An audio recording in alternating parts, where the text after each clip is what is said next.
పొలం దున్నుతామంటే దున్నకుండా అయింది. ఆనకాలం మొన్న గిట్ల నాట్లు పొలాలు కోసే ముందర తూము లేపితే అట్ట పొలం నష్టమైంది. ఇప్పుడు పొసి దుక్కు దున్నుకుంటామంటా కానీ అది లేకుండా అయింది. ఇంత మట్టి కొట్టించుకుంటా అనుకున్నా, మట్టి కొట్టకుండా అయింది. ఇప్పుడు ఈ తీసిన కారపు లెవెల్లో దాని మీద మాత్రం వాళ్ళు చర్య తీసుకోకపోతే మాత్రం తగిన శిక్ష వేద్దని చెప్తాను. దీనికి క్రమశిక్షణ కావాలని చెప్పి నేను మాట్లాడతాను. మేము వాకింగ్ వచ్చే టైంలో మా బుర్రతుం సుల్తానాబాద్ చెరువు బుర్రతుం కంప్లీట్ మీద మొత్తం తీసిపెట్టారు, షట్టర్ వలగొట్టి తీసిపెట్టారు. గడ్డి కట్టలు జారలేదు. అదేవిధంగా పొషిల్ నడవాలి. అప్పుడు మళ్ళీ అదేవిధంగా మేము ఇంకా పెంటలు జార కొట్టుకున్నది, వాటర్ లేని పరిస్థితి. మళ్ళీ రానున్న రోజుల్లో ఎలినో ప్రభావం అంటారు, ఆడ శాస్త్రవేత్తలు ఎలినో ప్రభావం చెప్తారు. ఈ నీళ్ళతో ఇంకొక వాన కొట్టినట్టయితే మాకు చెరువు కింద పంట పండే అవకాశం ఉన్నది. ఈ నీళ్ళు తీసినట్టయితే చాలా మందికి ఉపాధి కోల్పోతారు. దీనిపై అధికారులు చర్య తీసుకోవాలని కోరుతున్నాం. ఈ సుల్తానాబాద్ పెద్ద చెరువు 300 ఎకరాల 18 గుంటల చెరువు ఈ ఆక్రమణకు గురై దాదాపు 200 ఎకరాలకు చేరింది. అంతంత మాత్రాన ఉన్న ఈ యొక్క పెద్ద చెరువు నీరు ఈ యొక్క తూములు తిరగడం వల్ల వచ్చే కాలంలో పంటలకు చాలా ఇబ్బంది అవుతుంది. ఇప్పుడు వీళ్ళు పొసిదుక్కులు పెట్టుకోవాలి, అలాగే గడ్డి కట్టలు తీయాలి, పెంట దార కట్టుకోవాలి. ఇవన్నిటికీ చాలా ఇబ్బంది అవుతుంది. కాబట్టి అధికారులు తొందరగా స్పందించి ఈ వాటర్ పోవడాన్ని బంద్ చేపిస్తారని సందర్భంగా కోరుతున్నాను.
పెట్టి లేకపోతే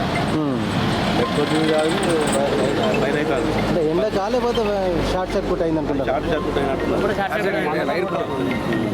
బంగ్లా పోయి ఆ సిలిండర్ తీసుకొచ్చి ఫైర్ తీసి అయినా కానీ ఆగలేదు.